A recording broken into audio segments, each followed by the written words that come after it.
Outlet Liquor is your place to buy a case. Stock up and save when you shop the lowest prices available every day at Outlet Liquor. You never have to wait for a sale. The more you buy, the more you save. Only at Outlet Liquor. What's your outlet?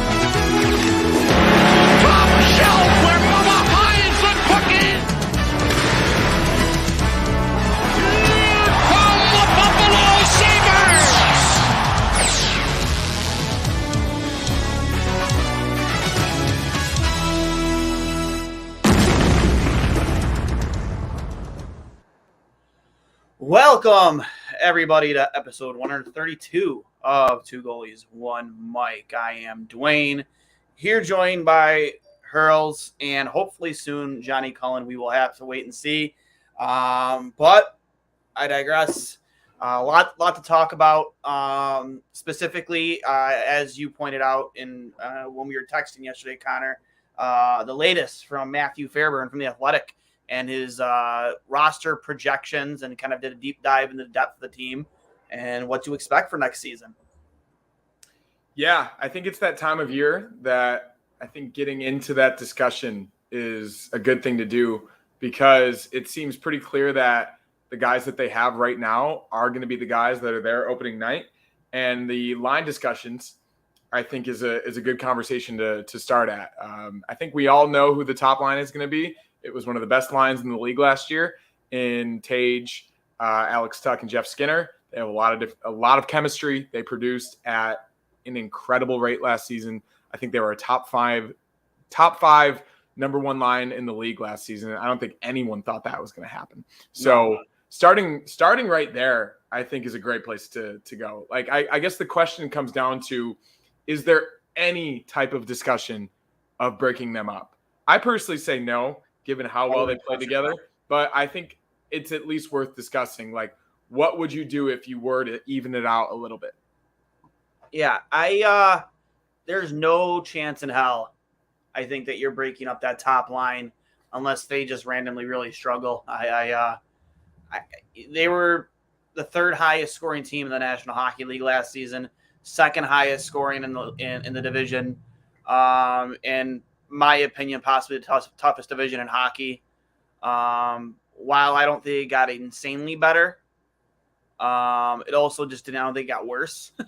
And outside of, I don't see the Bruins repeating what they did last season. I don't see much changing, at least from the landscape of the division, other than, again, maybe Boston falling off, depending on what other moves they decide to make here in the offseason. But yeah, there's no way you break up that line.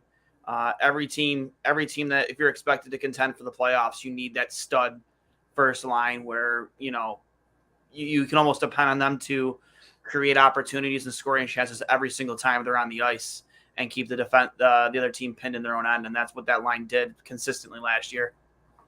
Yeah, I agree. I mean, I think we've seen what Tage can do at center, the creativity that Alex Tuch has on the wing, and also the goal-scoring capability he has, combined with Tage's playmaking himself.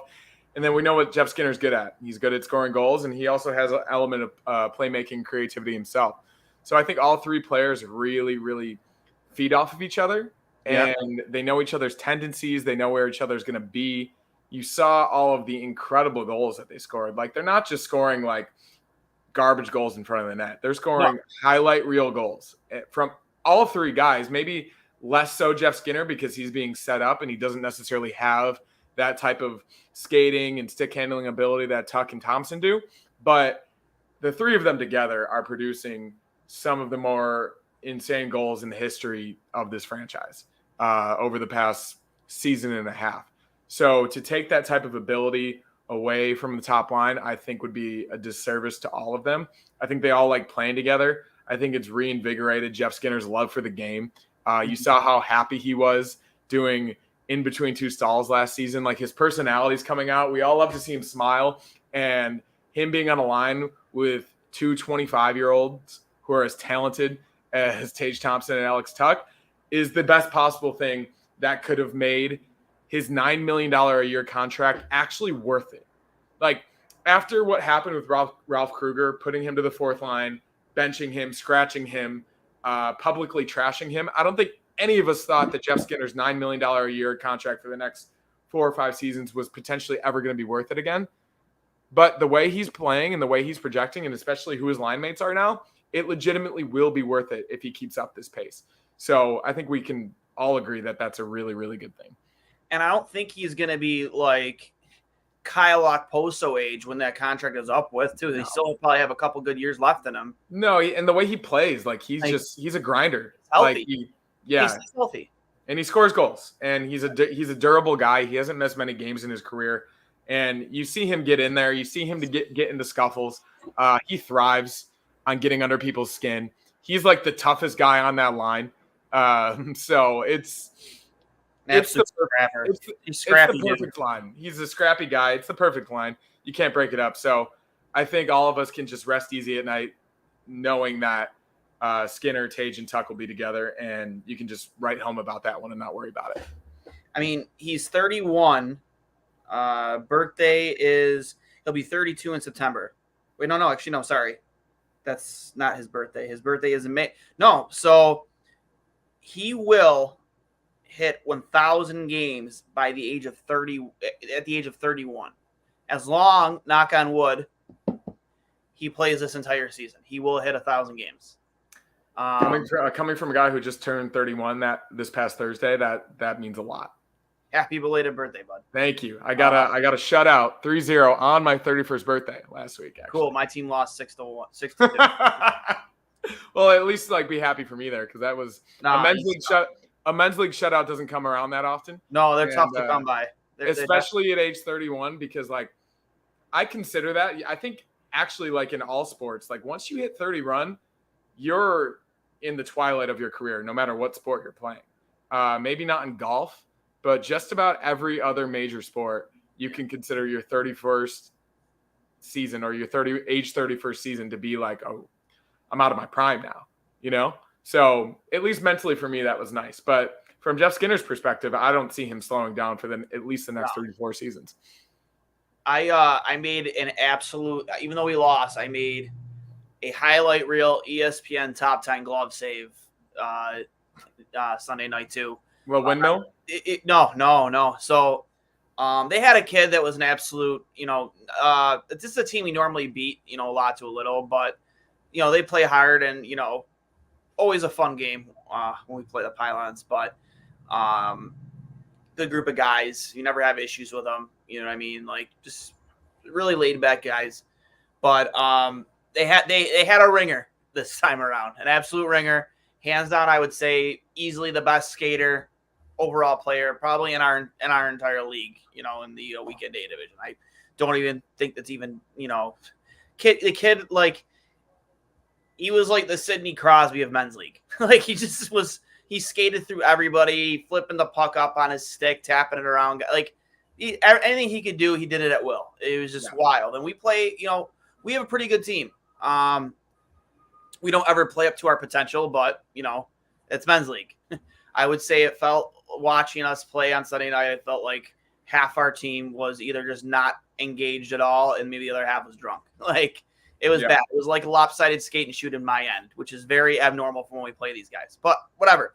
I had him on a breakaway earlier in the game, and he essentially, the move he made, I brought my gloves out and kept them low and pushed him to, he pushed me on my blocker side. I went with him, and I took everything away from him. He had nothing. He was waiting, had nothing, and then he tried to take it around the net. But, I took that shot opportunity away from him. It's not like he was getting pushed from behind, he was trying to get me to open up. I didn't. I stayed with him, pushed over my blocker side. He had nothing. Gave him nothing. Tried to curl around the backside of the net as I was, obviously down, and my trailing defenseman put an end to that. So he gets another breakaway. Similar move, and I'm waiting for it. I'm anticipating he's gonna do the same thing, but the kid cuts on a dime and goes to my glove side, and out of desperation, I'm like trying to adjust. I couldn't, so I'm essentially doing a pad stack, and I just throw my glove out like this as far as I can, and I felt the puck hit the webbing, and I'm like, you gotta be kidding me. He shot that into my glove. You gotta be fucking kidding me. Granted, it was luck. We always need a little bit of luck, but I reached as far over as I possibly could when I realized what was happening, and literally their entire team thought they scored. They all thought they scored. They went to center ice, and the refs kind of looking at it was like, puck's in his glove, guys. Like, hey, what are you guys doing? Like, face-off's down here, not center ice. So that was best feeling in the world. Yeah, and he actually came up to me in between periods like, bro, like, how the hell did you stop that? Like, I thought the puck went in the net. Like, I didn't even pick my head up. I thought it was in the net. And I'm like, nope, it's in my glove. Desperation, never get up. Dominic Hasek taught us that. No, man, it was a gnarly save for sure, but meant nothing because we lost. And I wouldn't say this normally about my boys, but it was a piss poor effort. That was for sure. Anyways, yes. So we go right back into it. That top line untouched. You keep it the same. And then obviously this is where things get a little bit more tougher. And as Matthew Fairburn, went into it with his second line projection, he projected Dylan Cousins centering both JJ Peterka and Casey Middlestat, which I'm fine with, but I thought he had even though he's very versatile, he can play all over he can play it on the wing or at center. I thought he was more successful down the middle. So we'll see if that is what ends up happening. So I think this gets into the discussion of who replaces Jack Quinn, right? And I think it's a two-pronged discussion because that line normally is the kid line, and we would like to see them develop another year, and I think that's a pretty solid second line. Obviously, with Cousins centering JJ Peterka and Jack Quinn. They had some really, really strong moments together last year, but they also had a little bit of growing pains given that it was comprised of two rookies and a third-year player. So I think putting Middlestat on that line, I think, is a really good idea for a lot of reasons. Number one, Casey Middlestat had 17 points in his last 11 games. Correct. Both playing with Tage Thompson and Jeff Skinner on that top line. Obviously, he got more opportunity with better players. So you saw what he could do with the confidence he already created last season and also playing with better players. So you put him with a guy like Dylan Cousins. You put him with a guy like JJ Peterka, who is the fastest guy on the team, can create his own opportunities and opportunities for other people. And you continue to see what Casey Middlestat can do with better talent around him. I think up until this point in his career, he's been kind of stuck on that third and fourth line. And he's been playing with guys that he has been trying to feed with his playmaking skills, but haven't been able to put the puck in the net.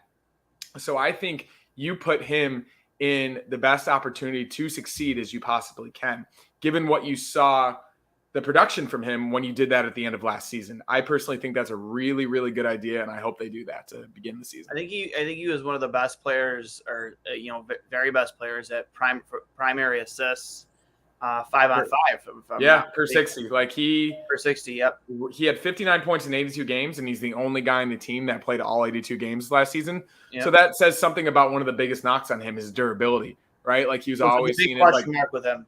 Yeah, like he's always seen as like this smaller guy, and like you got to know over the summer he's working on getting stronger and faster, which are his two biggest knocks. Yeah. I don't think anybody's questioning his playmaking ability, and he also put the puck in the net at a much higher rate than he did previously. So I think giving him the best line mates possible. Obviously, it's not going to happen with Skinner and Tuck, but yeah, I think it's a really good idea to put him with Cousins and Peterka to start the year. Yeah, I couldn't agree with you. I shouldn't say I couldn't agree with you more, because that leads me to my next question. Victor Olofsson. I know he projected him to play alongside Krebs, and I believe it was Greenway on the third line. Yep. But I think this is what I was getting to with that two-pronged discussion of who replaces Jack Quinn. Exactly. I'll let you. That's what I'm saying. Like Victor Olofsson also replaces Jack Quinn, right? Because had Jack Quinn been healthy, he would have been on that second line, and then Middlestat would have played with Krebs and Jordan Greenway. So now that this opportunity has presented itself, right? Like, you have to figure that they tried to trade him and the market wasn't good enough, or the return that they wanted wasn't there, given like what his salary is or anything else related to that discussion. So now that you have him and you're kind of stuck with him, it seems like, I think you give him an opportunity on that third line and you see how the season starts. If you see the type of production that you did earlier in the season last year, where he was scoring at a relatively high rate and he was playing well, then his trade value has never been higher. Obviously, he's not projecting as a long-term piece in your organization right now, right? So his 5-on-5 game, his 5-on-5 and defensive game would have to dramatically take a complete 180. For sure. And I think he knows what he needs to improve on, but it just doesn't seem like he's that type of player.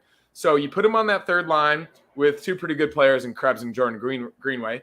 You put him on the second power play unit, and you see if he can continue to do what he does best, which is his one-timer from the right side of the hash there. Correct. And then if he gets you 15, 20 goals by the trade deadline, that's a pretty good trade piece for a playoff team or some team in the Western Conference that needs to add that type of guy to their roster. And by that point, I think he had more goals than that at this past trade deadline. Yeah, I'm sure he did, because there was a point in November to December where I think he had like a 25, 30 game scoreless drought. So yeah, I think you give him the opportunity, see what he can do. And if not, you either cut him or trade him. I'm pulling up because, they'll give you, game by game stat. Now that I bring that up, I'm just curious, like, where was he? Trade deadline's in the beginning of November, I believe, correct? Well, trade deadline for the NHL is beginning of March. Sorry, not November. It is beginning of March. March, yeah. Sorry. Yeah. I apologize. I don't know why I thought November. Just curious. So in March, let me see.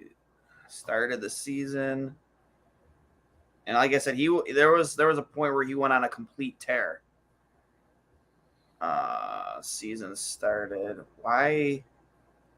Okay, here we go. So, beginning of March, we'll say the 6th of March is right around roughly where the trade deadline was. He's only had 1, 2, 3, 4, 5 goals. So he finished the season with 28 goals. So if you were looking at a 23 to 25 goal scorer going into next year's trade deadline, that's a first-round pick for a desperate team. Yeah, but I don't think they expect to get a first-round pick for Victor Olofsson. Especially given his contract, especially given, like, I think around the league, everybody knows what type of player he is. He's kind of a one-trick pony. So I really don't believe they're expecting that. Like, I don't know, man. Paul Gaustad got a first-round pick, and that guy can score more than 15 goals. I think all of us. I think even Rasmus Ristolainen getting a first-round pick was one of the biggest steals in NHL history. If we get a first-round pick for Victor Olofsson, that would be wild.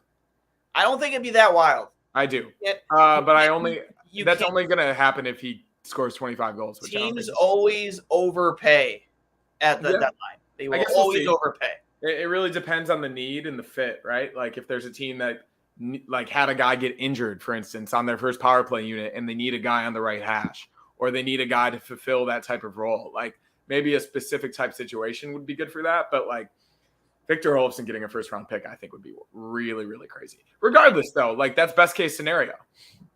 Yeah, it would be best case scenario, or like a premium player back in return.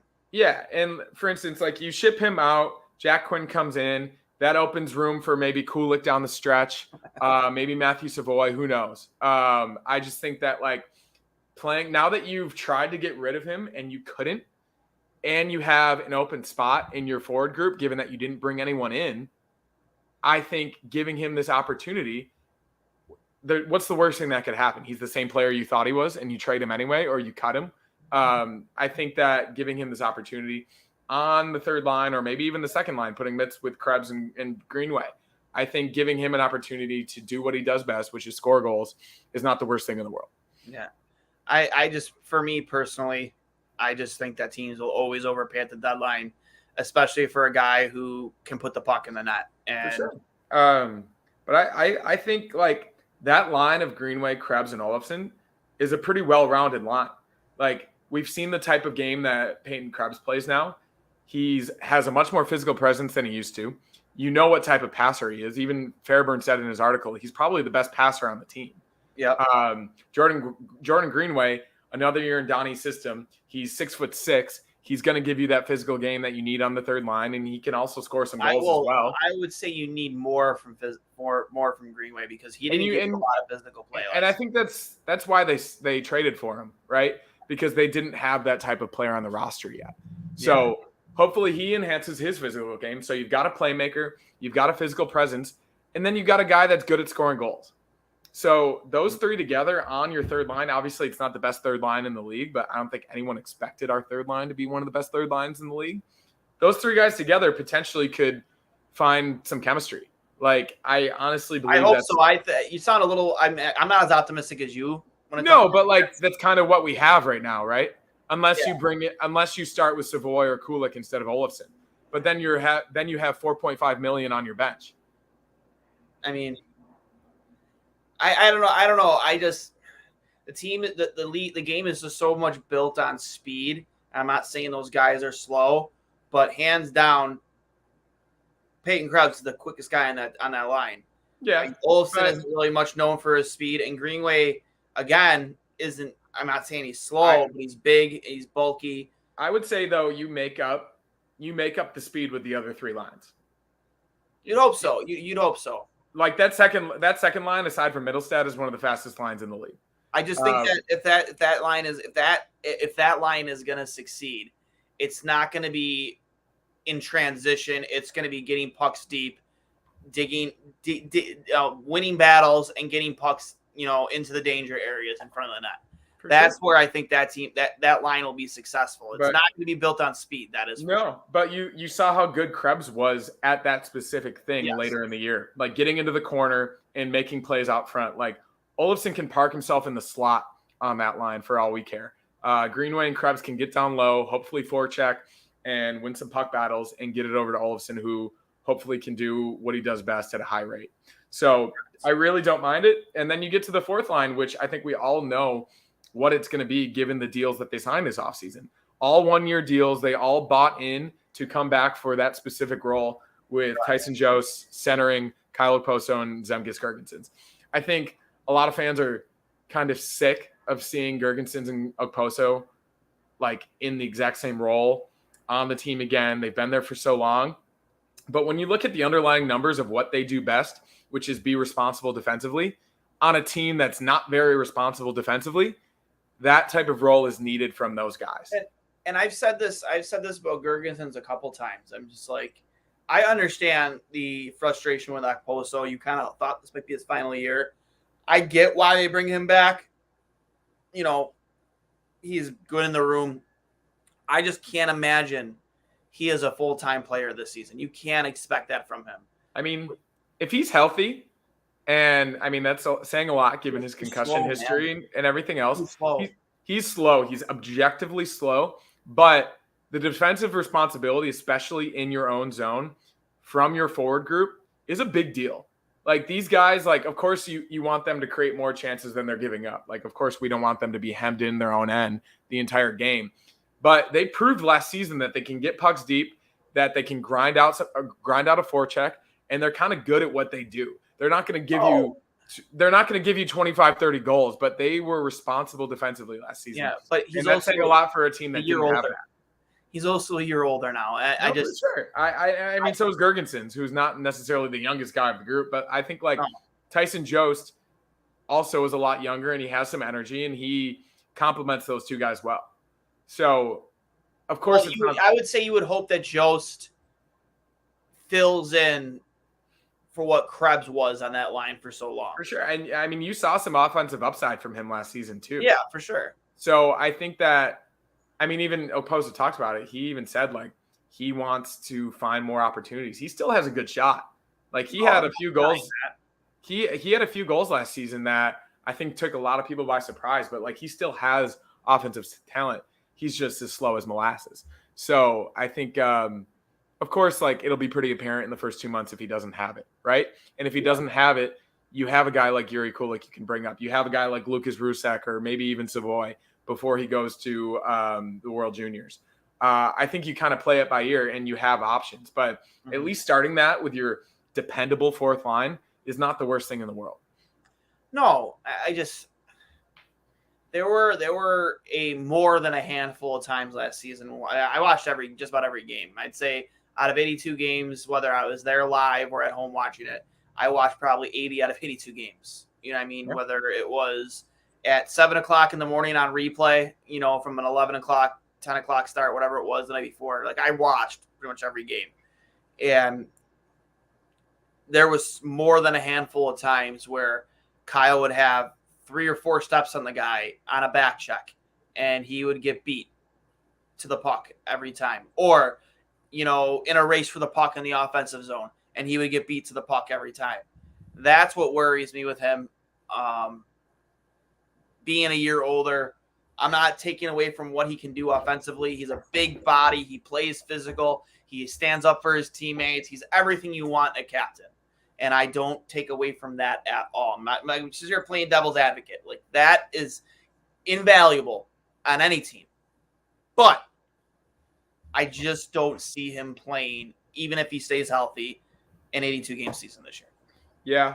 I mean, I wouldn't be surprised if he didn't either, to be honest, given his age. And it's not a bad thing to have him on a pitch count. But no, absolutely. I mean, load management or what have you, like, I think that line, everyone always said, like, if we lost Girgensons, like, imagine him on a playoff team, on a fourth line for a Bruins or the Avalanche or, like, any of these teams we expect to be there at the end, or even the Golden Knights. Like, he's the type of player that does well in the playoffs. Yep. And these are even Tyson Jost, like, these are the guys we're going to need. Even Jordan Greenway, like, that physical presence that the first couple lines don't really have. And it was even said, reported that Girgensons had offers from other teams for multiple years, and he chose Buffalo. And that says a lot about his character and what this team he needs. got drafted by the team. He's been there forever, and he wants to see this team get to the playoffs. And here's another thing too, is to your point before, if you don't bring back Girgensons, you're either A, filling that slot in with a rookie, you know, much like you did with, you know, Krebs the previous year and a half, or you go find another guy much like Girgensons, who's one of the best. And there's no arguing it. Yes, he does not put the puck in the net, but there's zero arguing it. He is one of the best defensive forwards in the National Hockey League. Good penalty killer, defensively responsible. He's a guy that the Sabres need right now. And we can get into the defense later, but he supports the defense. They are somewhat reliable against another team's top line. They start the game pretty often because I don't know how good Tyson Jost is at draws. I think we talked about last season, faceoffs were absolutely horrible. But the combination of these 4 guys, you would have to hope that their percentages are going to be a little bit better. Like Tage Thompson, I think, is coming into his center, aside from all of the other things he does. You got to think he's going to start to be better at draws, given his hand-eye coordination and his skill level. They're going to practice this. And hopefully Dylan Cousins is a tough guy, and he's pretty good at it. Like Peyton Krebs, obviously he's not the most experienced centerman, but like you got to think all 4 of these guys know that they were not the best last season, and they're going to improve. So I don't know. I think a lot of the defensive responsibility starts there, and then you move out. But I think overall it's going to be better than it was last season. Yeah. So, you know, and you're like, you know, going back to Girgensons, like you said, you're gonna replace Girgensons with a guy like Girgensons. If he scores 20 goals a season, he's in the conversation for the Selke every year. Absolutely. Just this. You know, he's not Patrice Bergeron, but he's in that conversation every single year. Unfortunately, he does not score 20 goals a season. But he'll get you 9 or 10 maybe. Yeah. And that's fine. I expect Oposo to potentially get 15, Jost to get 15. I expect hopefully 30 points from each guy, and that's all you can ask for from the fourth line offensively. Line, absolutely. Yeah. So now, going back to that second, third line we spoke of, Dylan Cousins has had a lot of experience growing up playing already with Peyton Krebs. I personally think there is honestly an opportunity there where he would maybe get an opportunity up there on the second line. I mean, you theoretically could switch Krebs and Middlestat and put Middlestat in between Greenway and Olofsson, but I think that kind of takes away from Middlestat's ceiling a little bit. I think the ceiling is higher for Middlestat playing with better players than it would be for Krebs. I agree with you, but he also played well in third line roles last season. Yeah, for sure. And like he's a pretty good centerman, and he would be a good playmaker for Olofsson and Greenway, obviously. But I think that's a good discussion to have, right? Because like Krebs is a very capable center, so is Middlestat, and you could interchange both guys if you really need to. You know how much Donnie moves around to his lines. Like if either line isn't working, I think those 6 guys are like at least slightly interchangeable. And let's say the first line is humming along and those other 2 lines aren't doing that well. You could make changes within those 3 lines to switch up the chemistry and try something new, or even bring in a guy like Rusek or a guy like Savoy or Kulik to bring in a boost of energy. The best thing possible is that there are options, and there are way more options than a forward group for the Sabres have had in a very long time. Good options, like got options that have already played in the league, not guys that you're just like throwing a dart at the wall. Like you've guys that you can like honestly rely on in a lot of different situations. Yeah. One last question before we get into the defense too. And I guess like if you're going to try and compare it, the Bills season's right around the corner, get ready for training camp.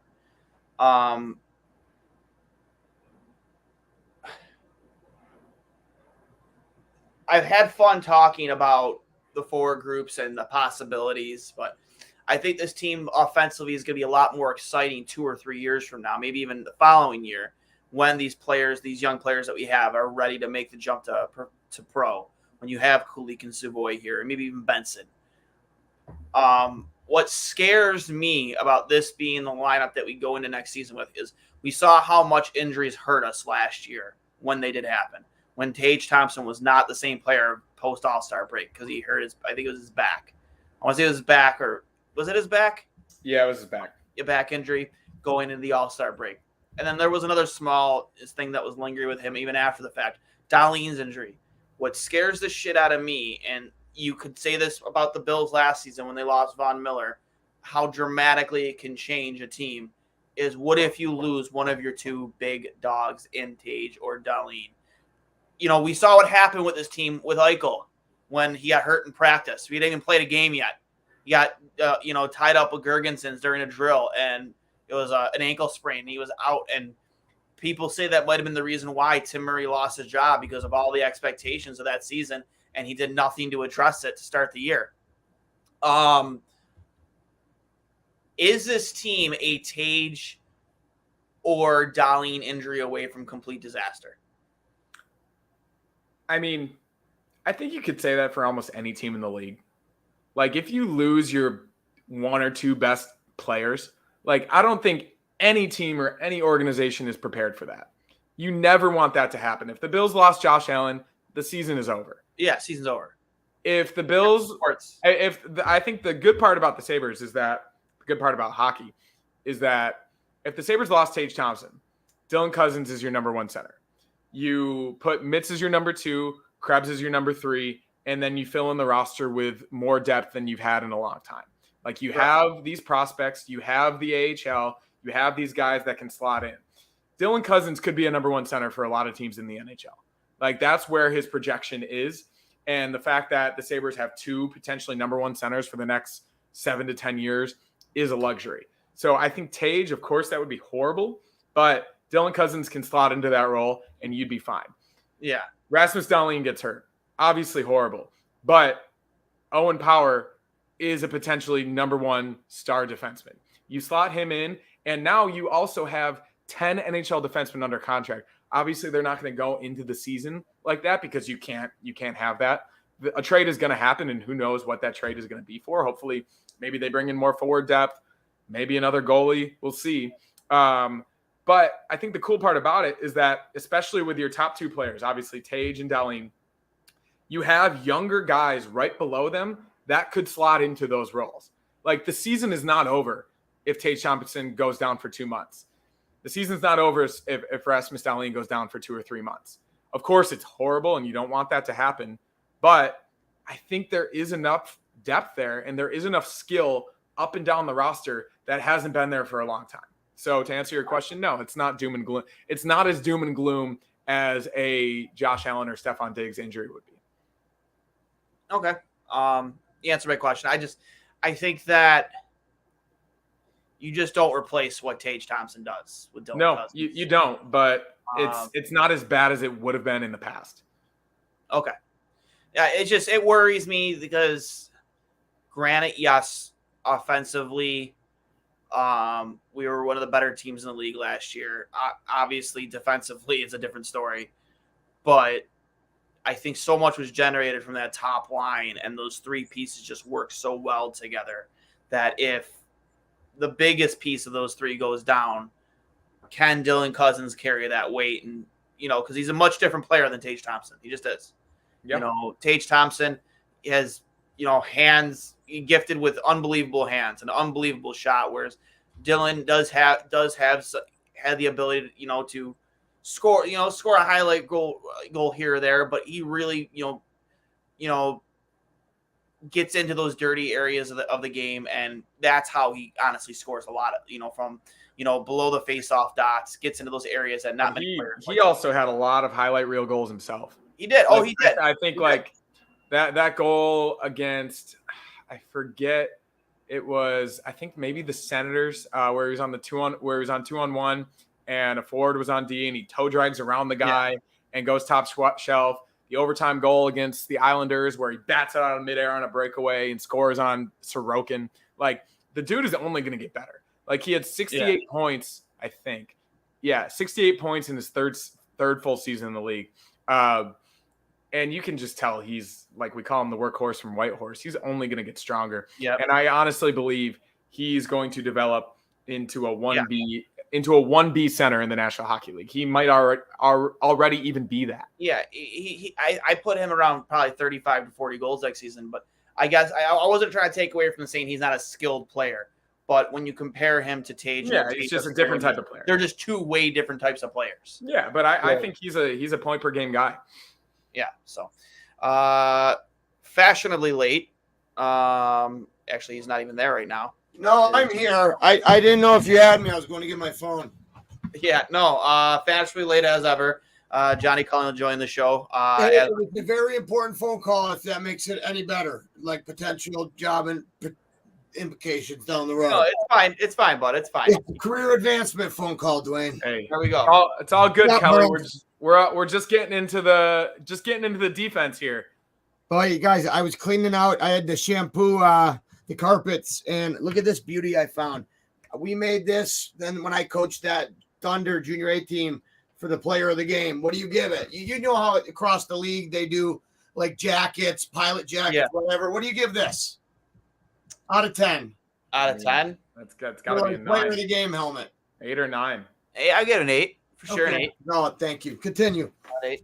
No, we were just getting into our forward. We off of Matthew Fairburn's latest article from The Athletic, kind of line roster projections for the season for the Sabres. We just got done with the forward groups. We're getting into the defensive groups now. I think that's where it's a lot of intrigue, right, with the new pieces. Yeah. So I mean, I guess I wonder, in terms of the lines we went through and what we at least sort of agreed on, if you have any disagreements. I'm just going to read out the 4 lines and see if you think anything different. So obviously, first line, Tage centering Skinner and Tuck. Second line, given that Jack Quinn is down, Cousins centering Peterka and Middlestat.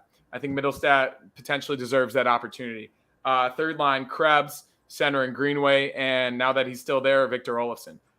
Fourth line, Tyson Joe centering Gergensons and Okposo. Do you have anything to add? Who's our 13th forward?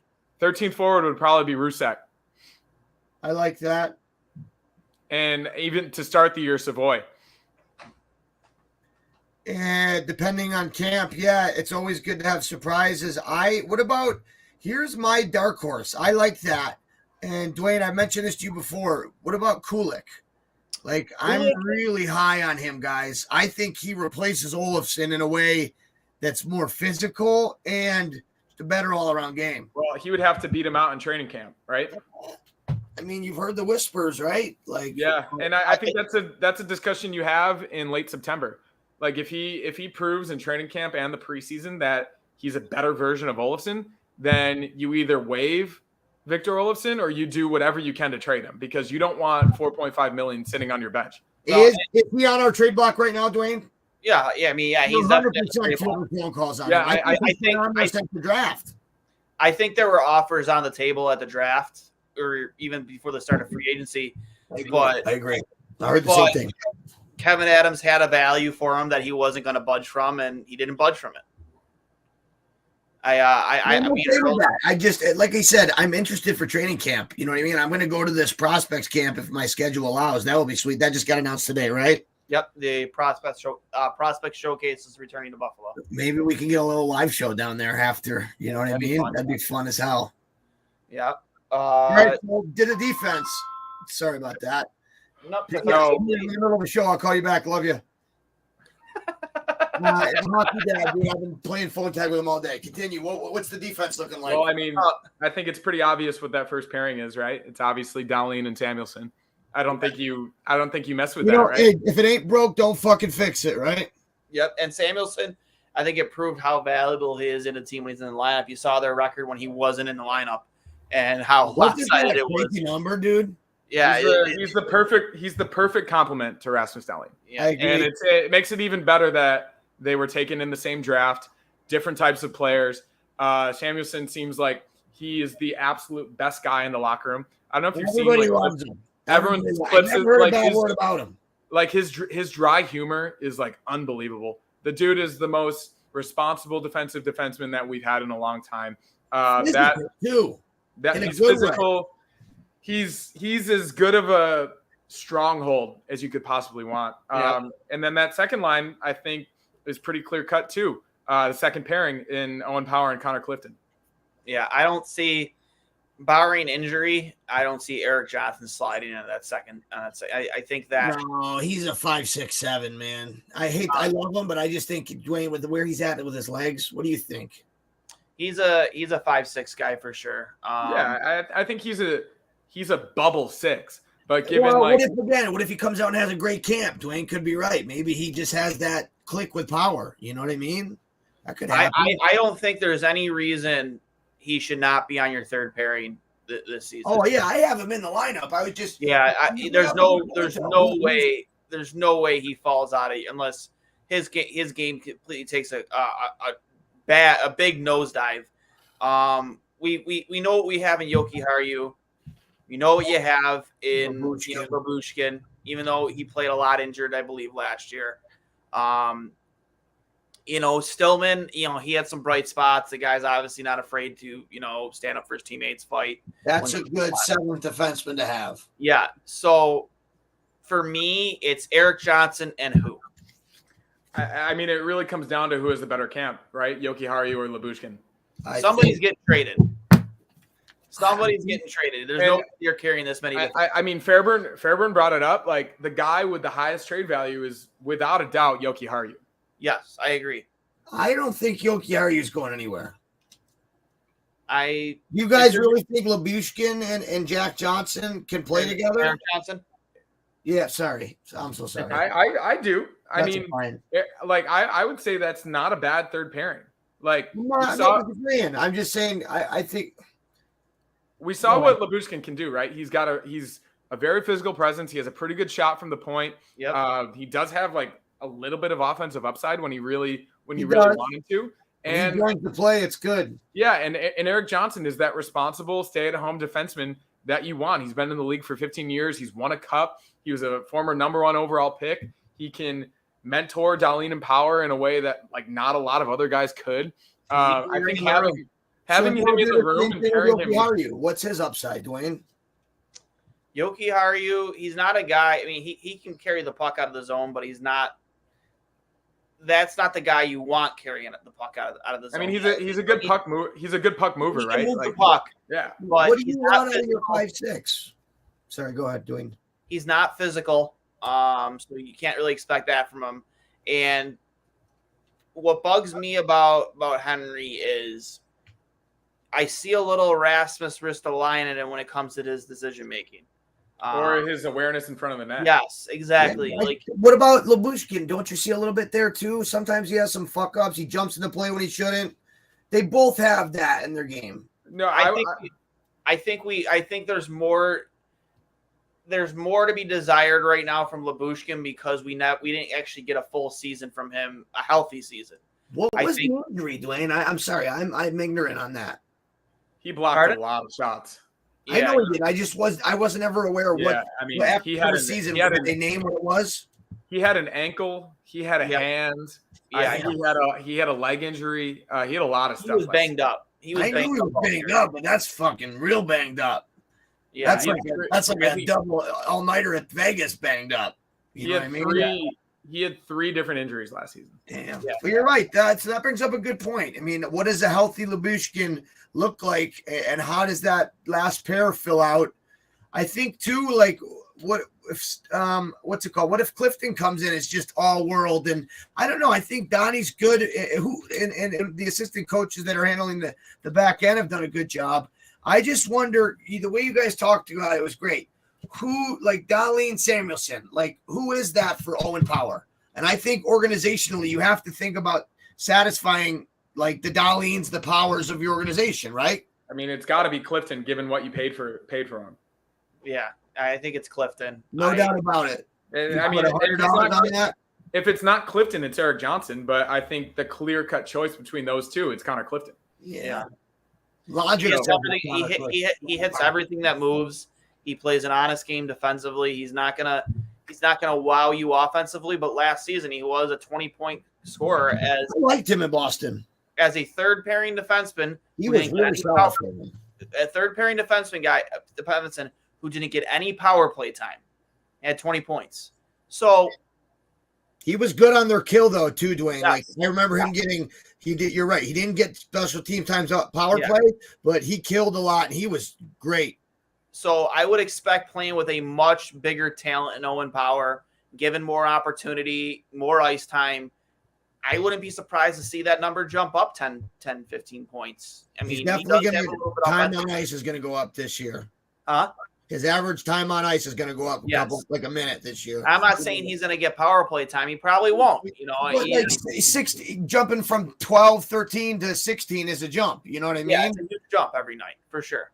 And look, I mean, like these guys, like they're not going to be perfect. Like it's not the best defensive unit in the league, but like all you can ask for is better than last year, and that gets into the discussion of like over under 250 goals against. Like last year, they gave up. The goaltender's a big part of that. I think that our decor has been. Our goalies haven't helped our decor, and vice versa. But I think the numbers are skewed when you look at it that way. Because I mean, if your goalie can bail you out, like look at Aiden Hill in the finals. He made those saves early in the game. And then, like, he didn't really get tested too much, and it allowed Vegas to get up. You know what I mean? That's a bad example to bring up. You guys get what I'm saying? Yeah, absolutely. But, like, they gave up 300 goals last season. Yeah, that's ridiculous. They scored 296 goals for, but 300 against. And they were the third. Like, I think you said they were the third highest scoring team in the league, and they were still a -4. Yeah, so you're a -4, and you have 296. Something's not right. Yeah, and leading me to my next question too is, and I put it in the title of the episode, over under 250 goals against for the Buffalo Sabres. I mean, I think anywhere from 250 to 275 is fine.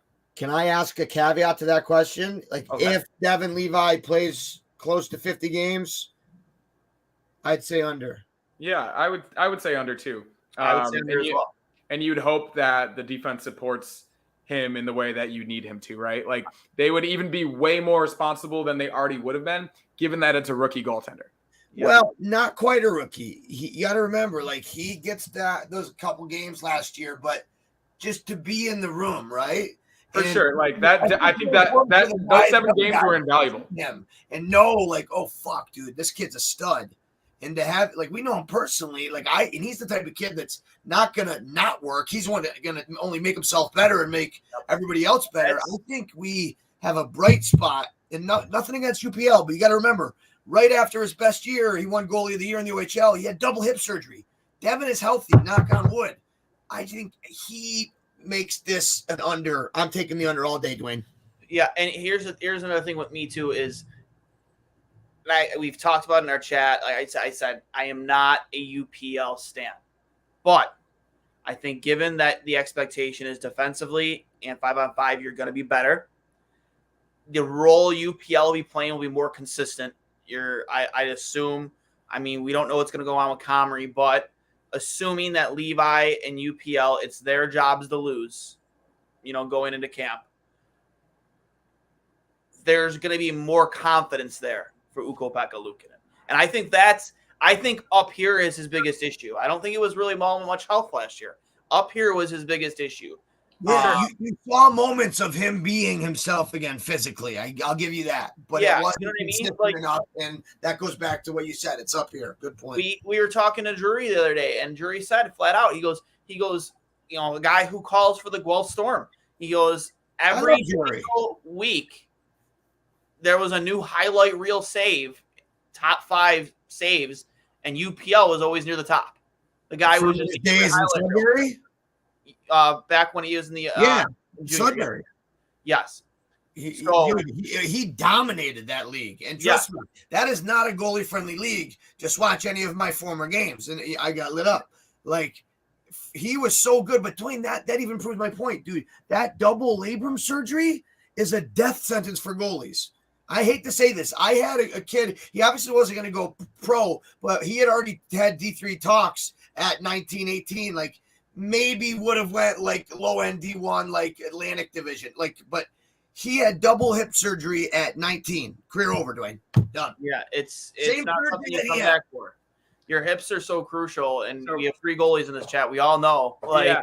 I'm just wondering, given that it happened when he was so young, if that was the best possible scenario for that type of surgery, right? I don't think there's any best possible. No. But like, given that it did happen when he was as young as he was, like, the Sabres doctors clearly wouldn't let him play if he wasn't like physically able to do so. But you got to remember, at that point, you're almost trying to keep his medicals a secret in case he is a trade bait down the line. You know what I mean? Like, you're not keeping him secret.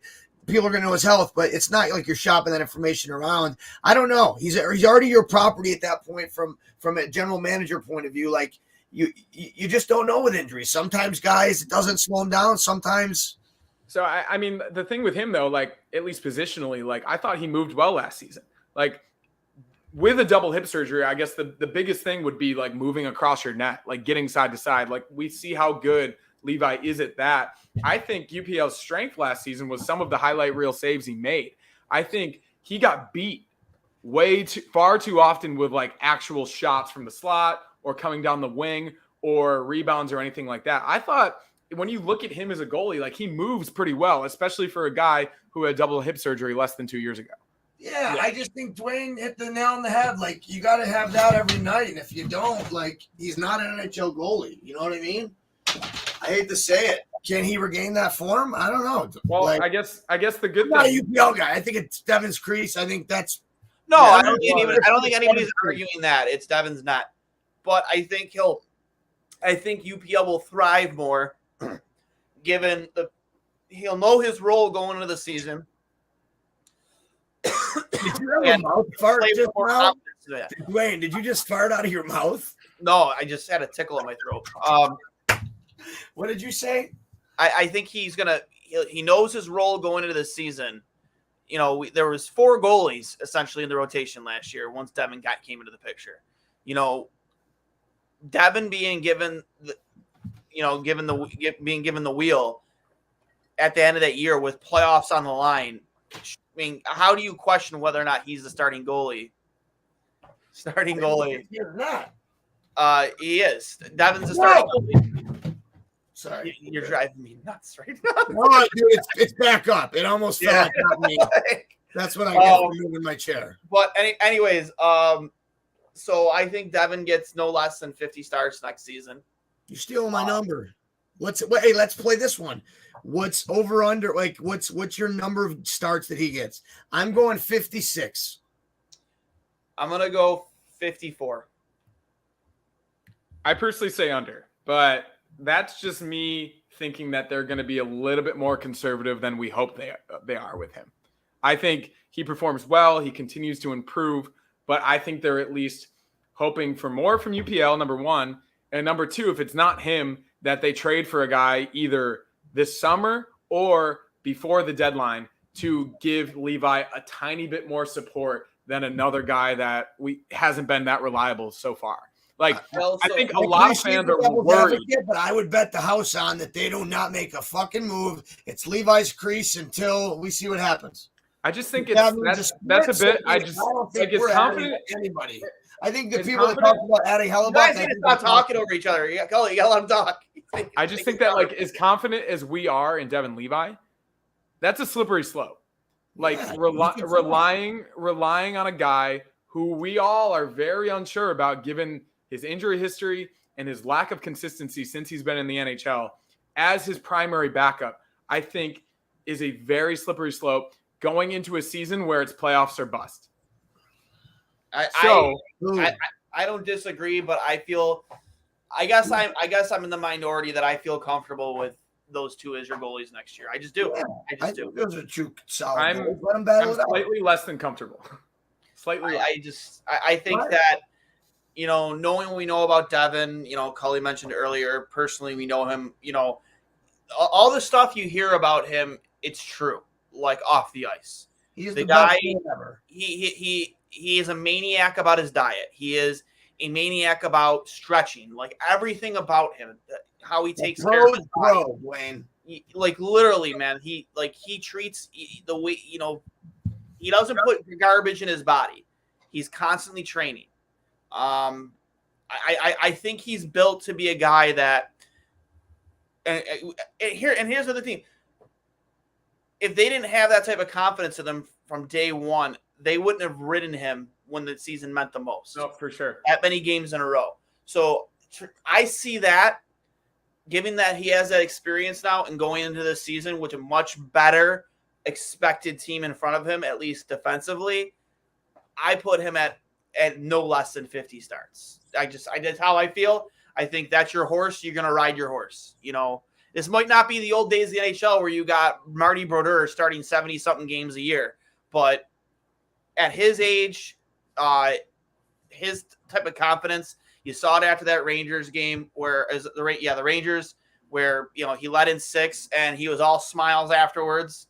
Like, you got to face adversity every once in a while. He's not the type of kid that's going to let a bad goal or a bad game get the better of him. He's going to come out, short memory, next game, ready to go, 0-0. Let's get after it. I just think it's worth having the discussion, given that we know that UPL is not the goalie of the future. Like, we're all very confident that Devin Levi is the goalie of the Sabres future for hopefully the next 10 to 15 years. Yeah. So UPL potentially still has some upside, and you have 10 NHL defensemen or 10 defensemen who played in the NHL last season. Why not potentially use those assets that you're not going to use for the future to potentially bring a guy in to back him up that you're more confident in? Who?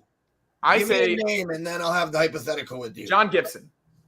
Yeah, I'd take Gibson for 100%. Give him UPL and a 5th. But I think he's going to cost a lot fucking more than that. How about UPL, Yoki Haru, a 5th, and they send a prospect back? Fine, done. Take it. I think 75% of Sabres fans, maybe even more. Listen, but if you do that in a how bowl, you bring in a guy and how UPL was brought in, I think you got to give Levi a chance first, though. No, but I'm not bringing in John Gibson to be the starter.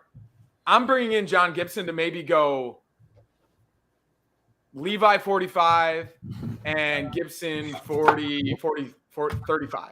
You know what I mean? Yeah, however it would work out. I think it'd be an interesting crease battle. Listen, as a GM, that's going to motivate Levi. Adams will agree. If he can make his team better, he will. I would love to have John Gibson. Are you kidding me? I think that with Devin's the type of kid that, he might it might bug him, but it's only going to make him work harder, like Duane said. Kid is a pro's pro, and I believe in him. I really do. Do you think that would bug him? Bringing in John Gibson? Yeah, fuck yeah. But I don't think he would be public about it. I think he would internalize it into working harder. Honestly, I don't think that bugs him one bit. I think he uses that as motivation. Yeah, that's what I just said. But not in a bad way though. I think it doesn't have to be bad. It's like, hey, you're going to bring another guy. I'm going to be better than you. Doesn't matter who you bring in. It's internal competition. The kid's been dealing with it his entire career. And also, it's a mentor. John Gibson was one of the best young goalie prospects to come into the league in a long time. Yeah, I played against him for 3 years. I know. He was a year younger than me, and he came right from the U.S. development program, played these 3 years in Kitchener. And my last 2 years, I was in his conference. He talk about a guy that tore the OHL up, but he was nasty. He's good. And how much gas does he have left, guys? I think it's the best possible scenario. I really do. I'm honestly surprised he's still in Anaheim. I can't believe he's already said he's not going to play for Anaheim. Huh? He already said he's not going to play for Anaheim. No, that's actually. I thought it happened already, though. You're right. No, that's actually allegedly a lie. Frank Saravelli reported that John Gibson said that he will never play another game for Anaheim. John Gibson and his agent came out that same day and said, we never said those things ever at all. It's literally directly from him and his agent. I'm sure you'll probably find it on Twitter. It was literally right after Saravelli said that. But you got to think that he's fed up, right? Oh, yeah, for sure. I mean, who wouldn't be?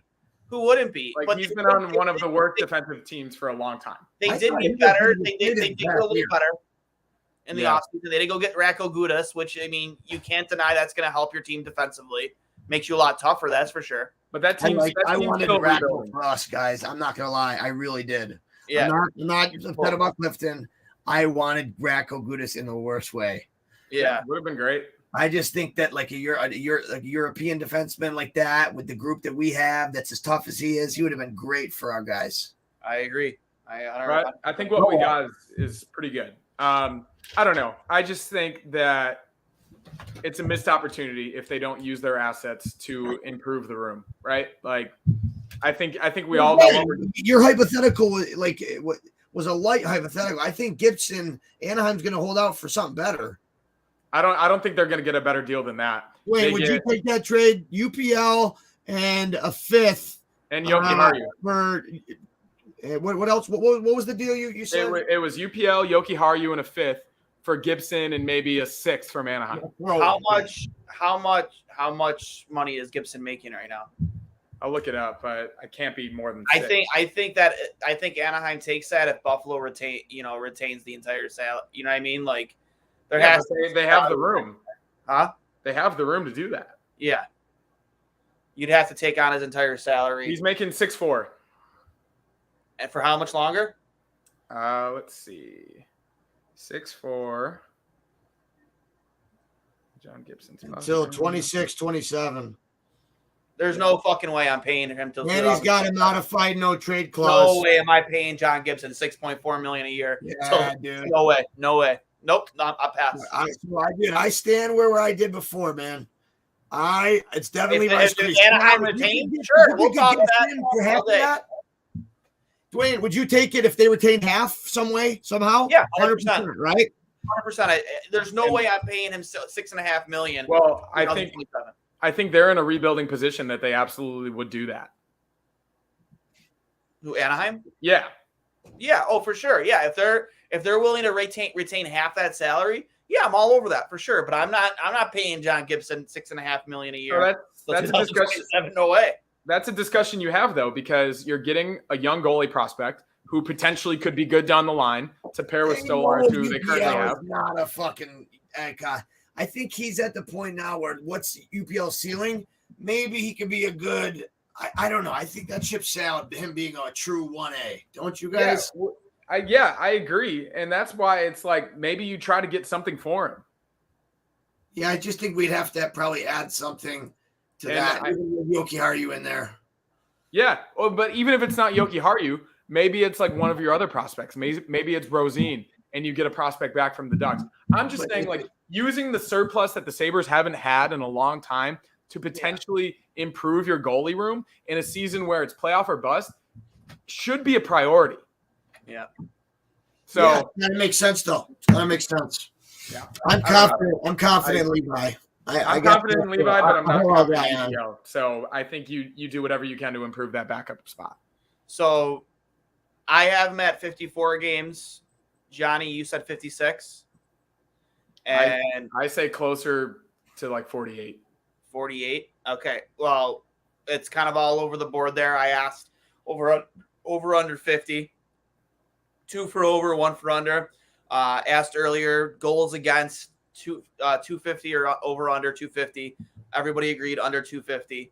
I think that would be the expectation with better goaltending and better defensive, / 5-on-5 / penalty killing. Team D, right? I think that's the big. That also is the big thing. Penalty killing. It has to get better. You have to be able to kill penalties. Hey, you know what? The best way to be a better PK team? Take less penalties. Exactly. Also win more faceoffs. Yes, win faceoffs, that helps too. Just Ryan O'Reilly. Goals for 296. Can Buffalo keep up with that pace this coming season? I personally say under. I think 275, and I still think they'll do well. I just think I think there is a bit of regression coming from the goal scorer. How about this, Hurls? What if they have the breakout season we've been hoping for? Then I don't think it's like out of the realm of possibility. But yeah, I say under. I would say I'll put the number at 265. 265. Over. I'll take over that. Over 265, but under 296. Yeah, I'm with that. I agree with that. And I think they'll be happy. Let's say they get 270 and they allow 245. You're still a plus 35 team. Tage Thompson over under 95 points. Over. What was his total this year? I think he had 90. He had 92 this year, and he was hurt. 92 in what? 72 games, something like that. He missed I don't think he missed 10 games. No, I think he had 79 games. Okay, yeah, but he was hurt. He was hurt. I say over 100. I say over. I say he hits the 100. I say he gets 100 points for the Sabres player will get 100 points this season for the first time since LaFontaine and McGillney both did it. He had 94 in 78 games. I got Jeff Skinner over 65 points. Middlestat? No, Jeff Skinner. Jeff Skinner, yeah. I mean, I think so too. He was almost a point-per-game player last year. You get 82 games from a healthy Tage Thompson, he's easily hitting 105. Yep. I think, dude, he was in the MVP. He was in the MVP talks last year. Obviously we know who ran away with it pretty early. It was McDavid, but I think MVP is the most valuable player to your team, not the league, to their team. And if this team finally breaks the playoff drought and Tage Thompson goes out there and has a 110-point season, how do you deny that he is not the MVP? For sure. And I don't think it's unreasonable to expect 90 from Tuck and 82 from Skinner. Would you say 35 goals over under for Alex Tuck? I would say right around 35, maybe probably over. If this line continues to develop their chemistry and stay together and work, and obviously those three guys are on the power play unit too, I think a 35 and 50 season from Tuck is reasonable to expect. Hell yeah. Over under 50 points, Owen Power. Oof. I'd say under, but I got him at 54 this year. Oh. I think he goes over. I think that he wasn't really let off his offensive leash last season. I think that not having the consistency in a D partner every single game hurt him. Yeah, I mean 35 and 79 games, that's pretty good for a rookie season. So that's why I think ain't no stretch to bump that. And he also gained he had 4 goals, but I think he had two goals in 2 games, and he started to develop his scoring touch towards the end of the season. So yeah, no, it's not out of the question. It's definitely not. I think Dahlin easily could get 90. Yep, I think I put Dahlin I would say over under 85. I would go over. I would too. I think Dahlin's an all-star again next year, so I think I got to have him over that. Over 85. Yep. I think the way that this team values his offensive upside, him on the power play with Tage and Tuck, Skinner. Yeah, I think I think he could theoretically get 100. JJ Paterka over under 45. Over. I put him over as well. I was thinking 50 there. As long as he gets the right usage. You saw how good he was at the World Championships. His name is developing more and more. Yeah. I thought that was a low number, but I thought it was a modest number, 45. No, I bet you, dude, if you went on the betting line, I think it'd be right around there. Yep. And I think he could get 60. I agree. Especially, I don't know about 60. The right line, that chemistry with Jack Quinn won't be there in the beginning. No, they play well together. I think Mitz is the perfect replacement. I really do. That's an interesting one. What do you have for Mitz's over under? Over 65 for Casey Middlestat. I think if he stays with that line, or he gets more power play time, or even more opportunities with Tage and Tuck or Skinner, I think it's very reasonable to expect his ascent continues and he gets over 65. So he had 59 points last season, correct? 17 in the last 11 games. I'm looking it up right now because I want to know what his output was. Well, he had 59 and 82. I wrote this down right before we got on here. Yep, 59. Yeah. The show 59 points, goals, 44. I put him over 65. I personally put him over 65. He's going to play a lot if he is indeed on that second line. Last year, that's good. Yeah, he's the only one to do it. Yep. So I definitely put him at over 65. I think he's going to get a decent amount of power play time, probably on that second unit. I think you roll out your first unit on that first round with obviously Dahlin at the point with probably another forward, I'd imagine, right? I don't know if it would be Casey. It would probably be. Think about this. Middlestat had 135 shots. Yeah. And he also had 16 power play points. I think those are huge indicators that those are all career highs, big jumps and everything, especially with the short season the year before. I think you guys are right. I think it's over, man. I mean, your power play one is Dahlin at quarterback, Tage on the left, Skinner on the right, and then Tuck and Cousins down low, right? Correct. So I don't know what our setup's going to be. I'm not going to pretend to know. But that's what they did do when they were healthiest last season. I think so. You put your five best players on the ice, and that power play was the best, one of the better in the power plays in the league when they were healthiest. So then on power play 2, you put Power at quarterback, Olofsson on the right.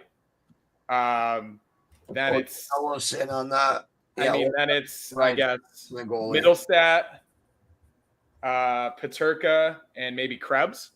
You got a plethora of guys there to pick from. I mean, that's not a bad second unit. You could name another. Your third unit would be still good too. I think that's a good. Yeah, I don't think they go too far deep, but then you have the option when Quinn comes back, put him in there. Maybe he's been a power play player his whole life. I'm not saying he's going to jump right in, but dude, we got skill, a lot of skill coming through. Yeah, it's as much skill as they've had probably since 2011. So 100%. 2007 to me. Yeah, I mean, and that penalty kill is going to be better too. As we talked about, Connor Clifton is a very good penalty killer. Yeah. Samuelson is obviously a great defensive defenseman. You have Gergensons, you have Jost. I think Cousins is a good penalty killer.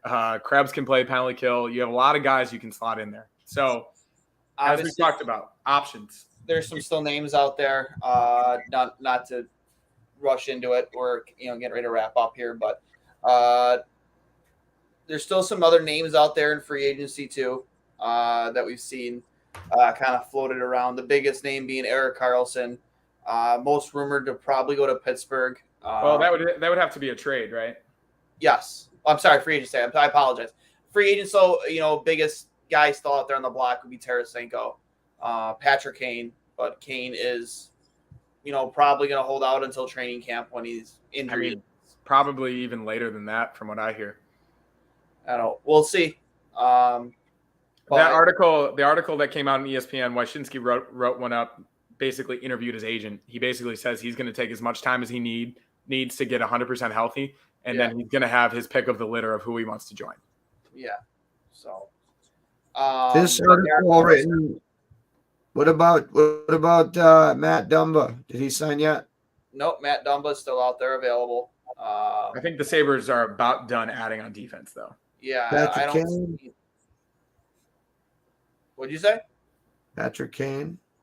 We'll see. I mean, we'll see. And I think a realistic target, I think Tarasenko is out of the question. I think Martin Jones an upgrade on UPL? Is who? Martin Jones. You get him on the cheap. I don't necessarily think he is. I don't disagree. I just figured I'd float the question since he's still out there. I think the only realistic upgrade, aside from Connor Hellebuck, which is probably not going to happen, over UPL that the Sabres could actually get, given what's transpired, is John Gibson. Yeah. And then aside from that, another guy you could bring in, I think we talked about it last time, is Thomas Tatar. I think he's a veteran guy who's proven he can produce. He could play in your middle six, up and down your lineup. He would be a good guy to bring in. He's a good player. He's a good 200-foot player, man. Yeah. If you do add right now, I think it's one of those types of guys. Erik Karlsson to Pittsburgh, does he move the needle far enough forward for that aging group?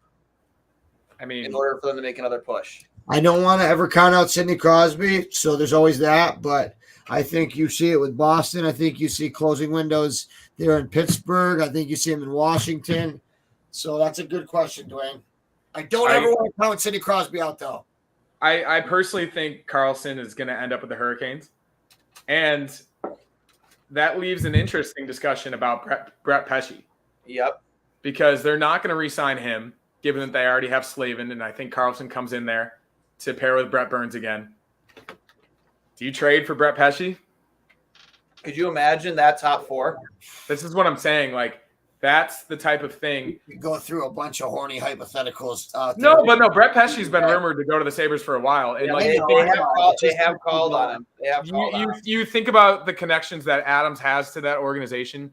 You think about the role that Brett Pesce would fill. That's absolutely your top four with Dahlin, Samuelsson, Power, and Brett Pesce. And then you put Clifton with Erik Johnson. And that is a bona fide top six. I mean, top six. That's a bona fide defensive core. That is almost as good of a defensive core in the entire league, let alone take it easy. It is. Yeah, it is. That is on paper is a lot different than on the ice. There's some good teams out there. I mean, Brett Pesce. Vegas Golden Knights, they're back in 100%. I'm with you. I'm just saying, you put. I think he's saying that's the best group in the NHL. I agree. I would love to add those pieces. I think we could. But there's a couple of really cool hypotheticals that all we are is that one defenseman. I always thought Seth Jones. That would have been an interesting one too. I was listening to Spit and Chicklets today. They had Dan Girardi on, who is with the Sabres. Obviously, Iron Man defenseman. I think absolute warrior. I think he might be NHL all-time leader in insane. I might be block shots. He's up there. One of those types of guys, heart and soul of the team. Blue guy. His role on the team is kind of funky. His label on the team is not an assistant coach. He's an assistant to the coaching staff. He doesn't travel with the team, and he tries to make as many home games as he can. So it essentially sounds like he's there to practice with the team and go over video with the defense, which is invaluable. Don't get me wrong, but has anyone ever heard of that? Assistant to the coaching staff? I mean, it kind of sounds in every organization, Duane. Is it? Yep. They have different titles, but yes, 100%. You have guys that don't travel with the team, whose only job is to report to the coaching staff on X, Y, or Z. For him, it's what you just mentioned, right? Yeah, it goes over video with the some teams have bigger staffs than others, but yes, that's normal. The guys on the show sounded kind of surprised when he went over his role with the team. It's just but they've been out of the league now for a bit. Were they really that surprised? Was Biz? Oh yeah, they sounded pretty surprised. They thought I was like, wow, man, you have like the greatest coaching job in the world. You don't travel with the team. Yeah, no, he's got a great setup for sure. I just think it's more common than we think. Yeah. Okay.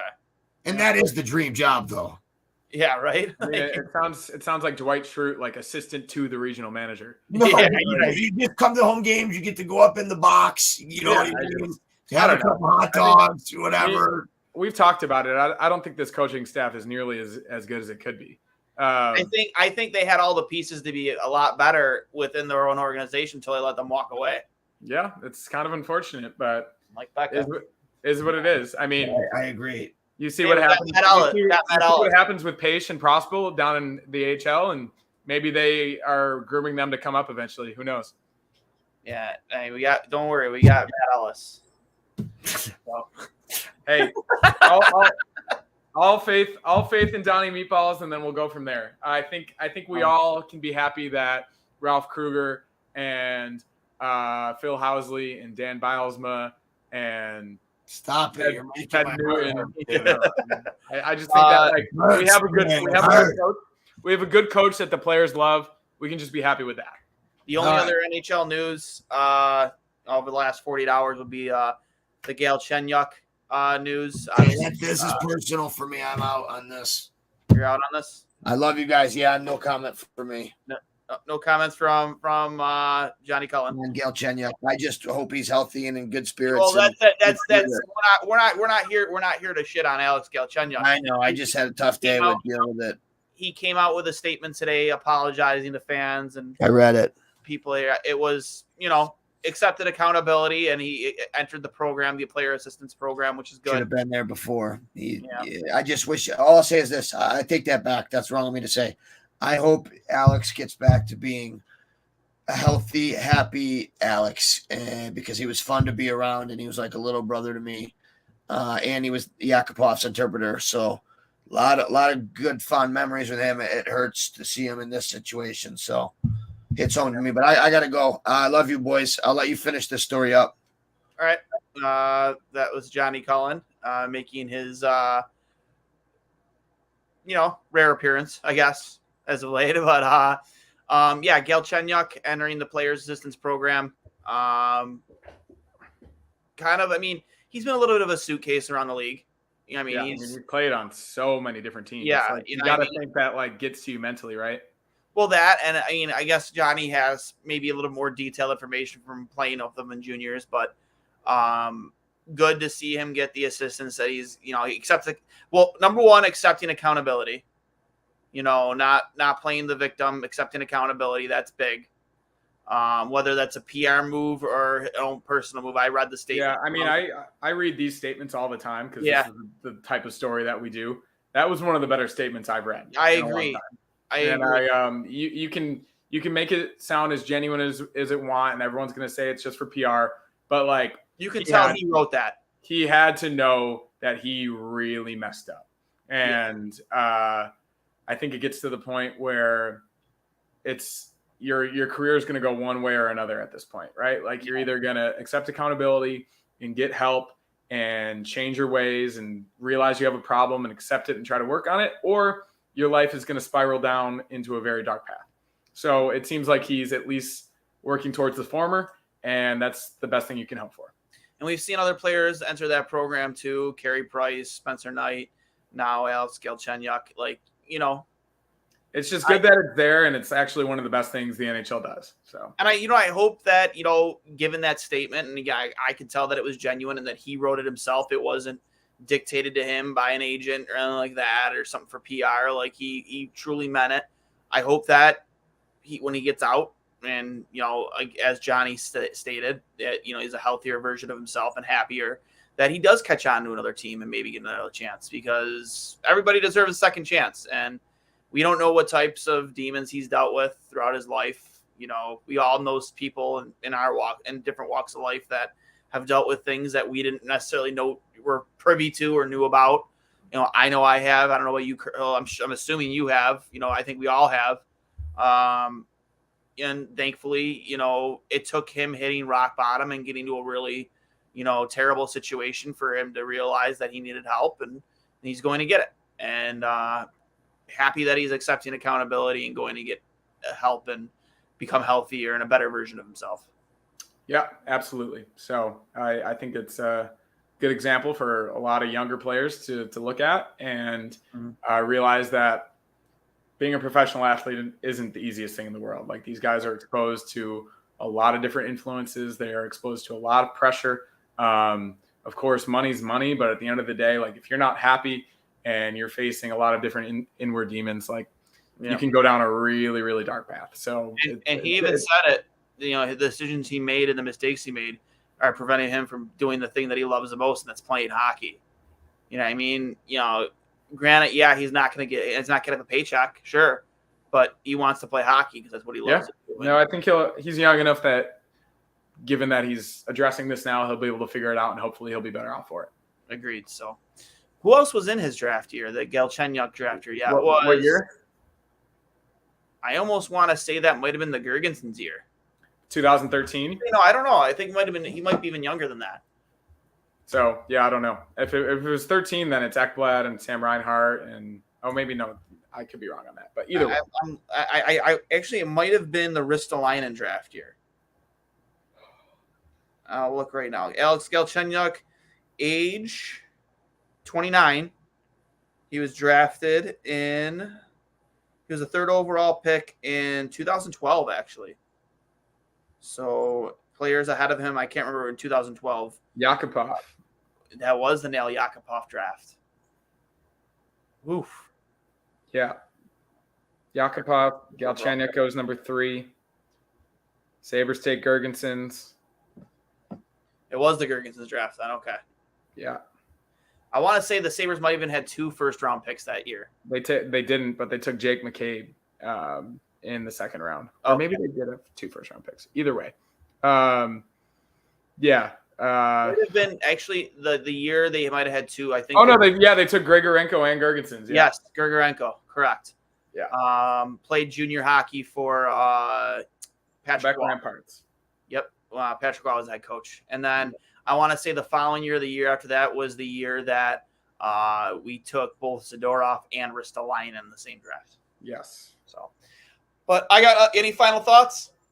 I think we just about covered it. I think as we continue to get into the summer, we'll have a bit of a clearer picture of what's going to happen. I mean, this is kind of a dead time in the league. Mm-hmm. I mean, NFL training camp is starting soon, so like the NHL is really, really going to be out of the news cycle. I just at least hope there are some moves made, or at least there are some rumors, or biggest news that could possibly happen for the next 2 weeks are the Dahlin and Power extensions. Yeah, I think everybody's kind of waiting. I think we're getting closer and closer for that to becoming a reality. Well, initially, it was reported that it would happen on July 1st, and obviously, yeah, and like right now, I think they're just hammering out legal details. Yeah. I think definitely towards the end of July, it's more and more of a possibility. And once those get figured out, they're going to have a better idea of their cap, better idea of potential trades they could make, who they're going to ship out, who they could bring in. Because as much as we potentially could be at least confident this will be the opening night lineup on October 12th against the Rangers, I don't necessarily think it will be. So as we sit right now, I think we would lean more that it will be than it won't be. But I definitely still think you never know, man. Kevin Adams' phone, he might not be actively looking for somebody right now, but somebody could always call him. If the opportunity presents itself, I think he will always try to make the team better. And I think he could absolutely do that in the middle to bottom 6 and at the backup goalie position. So, yeah. We'll see what happens.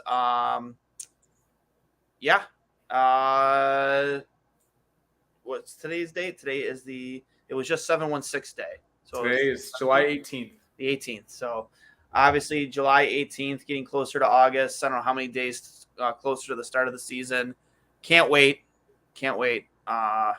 Personally, I can't wait for the Prospects Challenge. But with that being said, stay tuned for next week, episode 133. We will be joined by Sabres alumni and host of the After the Whistle podcast, Andrew Peters, will be joining us next week, Tuesday.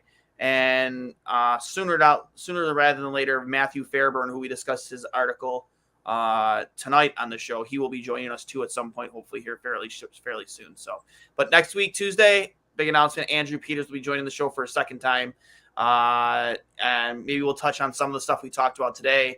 And, we have some, some questions more gauged towards him and his career too. Can't wait to talk to him. So remember, this is brought to you by Outlet Liquor, the place to buy a case over on George Urban Boulevard. The place to buy a case, Outlet Liquor. Tell them the boys from Two Goalies when Mike sent you. And please remember to subscribe to us on Apple Podcasts, Spotify, YouTube, or wherever you get to listen or watch your podcast. Subscribe to us there. I'm sure we're on those platforms. Hurls, it's always a pleasure, bud. It is getting close to my bedtime. I know it's not even 7:00 where you are, right? It's what? Yeah, but believe me, man, I'm tired. Yeah, me too. So, we'll talk to you guys next week when we're joined by Andrew Peters, and you guys enjoy the rest of your night. Go Sabres.